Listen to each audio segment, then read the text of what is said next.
नमस्कार दोस्तों, स्वागत है आपका हमारे अपने YouTube channel exam research centre पर। और आज के रिसर्च में हम बात करेंगे भारत के प्रमुख वायसराय एवं उनके कार्य के बारे में। और ये हमारा पार्ट 1 रहेगा। पार्ट 2 अगली वीडियो में रहेगा।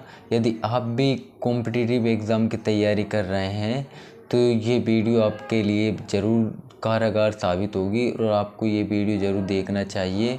और आज हम इनके बारे में उसी इम्पोर्टेंट फैक्टों के बारे में जानकारी लेंगे जो पेपर में बार बार रिपीट होते हैं या पेपर में बार बार पूछे जाते हैं। तो आइए शुरू करते हैं। पहला क्या है, लॉर्ड कैनिंग। जो ये कैनिंग था ये कब आया था भारत? 1856 से 1862 तक भारत का वायसराय बनकर आया था। और इसके समय क्या क्या घटना हुई थी? 1857 की क्रांति हुई थी। भारत सरकार अधिनियम 1858 की घोषणा भी इसी के समय हुई थी। विधवाओं का पुनर्विवाह अधिनियम भी लॉर्ड कैनिंग के समय हुआ था। और लॉर्ड कैनिंग के समय भारतीय दंड संहिता 1858 भी लागू हुई थी। और इसी के समय भारतीय परिषद अधिनियम भी लागू हुआ था। और आगे बात करते हैं जॉन लॉरेंस। जॉन लॉरेंस कब आया था? 1864 से 1869 तक। और इसके समय क्या घटनाएं हुई थी? भूटान युद्ध हुआ था 1865 में। और इसी के समय कलकत्ता, बम्बई और मद्रास उच्च न्यायालय की स्थापना हुई थी। और जॉन लॉरेंस के समय ही अकाल आयोग का गठन किया गया था। और इसके बाद कौन आता है? Lord Mayo. ये कब आया था? 1869 से 1872 तक। और इसके समय क्या क्या घटना हुई थी? भारतीय सांख्यिकी सर्वेक्षण की स्थापना हुई थी।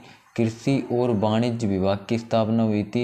1871 भारत की प्रथम जनगणना हुई थी लॉर्ड मेयो के समय। भारत की पहली जनगणना कब हुई थी? 1871 में लॉर्ड मेयो के समय। और इसके बाद आया था लॉर्ड लिटन जो कि 1876 से 1880 तक रहा था। और इसके समय क्या क्या घटना हुई थी? रॉयल टाइटल अधिनियम आया था। वर्नाक्यूलर प्रेस एक्ट आया था 1878 में। जो इम्पोर्टेंट है उनकी मैंने डेट भी लिख दी है। और ये लॉर्ड लिटन के समय ही शस्त्र अधिनियम भी आया था। सशस्त्र अधिनियम आया था लॉर्ड लिटन के समय। दूसरा अफगान युद्ध हुआ था। ये इम्पोर्टेंट है, आपको याद रखना है। जो लॉर्ड लिटन के समय दूसरा अफगान युद्ध हुआ था। और 1800 इसी के समय में 1878 में फर्स्ट बार अकाल आयोग की नियुक्ति की गई थी लॉर्ड लिटन के समय। ये भी इम्पोर्टेंट है, आपको याद रखना। कोई एग्जाम में पूछेगा कि पहली बार अकाल आयोग की नियुक्ति कब की गई थी, तो 1878 में की गई थी लॉर्ड लिटन के समय। आगे देखते हैं लॉर्ड रिपन के समय। अरे ये कब आया था? 1880 से 1884 तक। इसके समय क्या क्या घटनाएं घटी थी? इसके समय फर्स्ट नियमित जनगणना हुई थी 1881 में। जबकि भारत की पहली जनगणना लॉर्ड मेयो के समय 1871 में। लेकिन भारत की पहली नियमित जनगणना लॉर्ड रिपन के समय हुई थी 1881 में। याद रखना, ये दो बातें अलग अलग हैं। 1882 में स्थानीय स्वशासन की स्थापना हुई थी लॉर्ड रिपन के समय। और अंटर आयोग, आपसे पूछे अंटर आयोग की स्थापना कब हुई थी, किसके समय हुई थी? लॉर्ड रिपन के समय।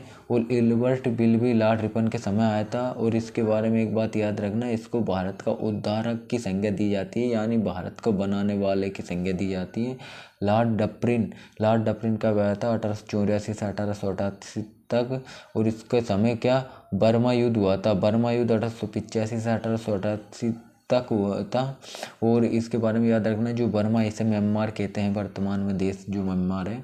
और भारतीय राष्ट्र कांग्रेस की स्थापना भी तो लॉर्ड डफरिन के समय हुई थी। ये भी बहुत वेरी इंपॉर्टेंट है, आपको याद रखना है। लेंस डाउन कब आया था? 1888 से 1894। इसके बारे में कोई ज़्यादा इंपॉर्टेंट फैक्ट नहीं है, सिर्फ ये याद रखना इसके समय डुरंड आयोग की स्थापना हुई थी, जिसके भारत और अफगानिस्तान के बीच डुरंड लाइन खींची थी, जो अब वर्तमान में पाकिस्तान और अफगानिस्तान के बीच है डुरंड लाइन। और इसमें लॉर्ड कर्जन, इसके बारे में वेरी इंपॉर्टेंट है, इसके बारे में बातें बिल्कुल ध्यान में रखना चाहिए। 1899 से 1905 तक। और 1905 में बंगाल विभाजन करवाया था लॉर्ड कर्जन ने। और सिंचाई आयोग की स्थापना हुई थी लॉर्ड कर्जन के समय। पुलिस आयोग की स्थापना हुई थी इसी के समय। विश्वविद्यालय अधिनियम भी इसी के समय बना था। कलकत्ता में जो विक्टोरिया हॉल है वो भी लॉर्ड कर्जन के समय हुआ था। और भारतीय पुरातत्व विभाग की स्थापना लॉर्ड कर्जन के समय हुई थी। बिहार के पूसा में अनुसंधान आयोग की स्थापना हुई थी। कृषि अनुसंधान आयोग की स्थापना हुई थी बिहार के पूसे में, ये भी आपको याद रखना है। तो दोस्तों ये भी जानकारी आपको कैसी लगी? अगर अच्छी लगी तो अपनी वीडियो को लाइक करें और चैनल को सब्सक्राइब करें और अपने भाइयों के साथ शेयर करें ताकि वो भी अपने माता पिताओं के सपने को पूरा कर सकें। जय हिंद।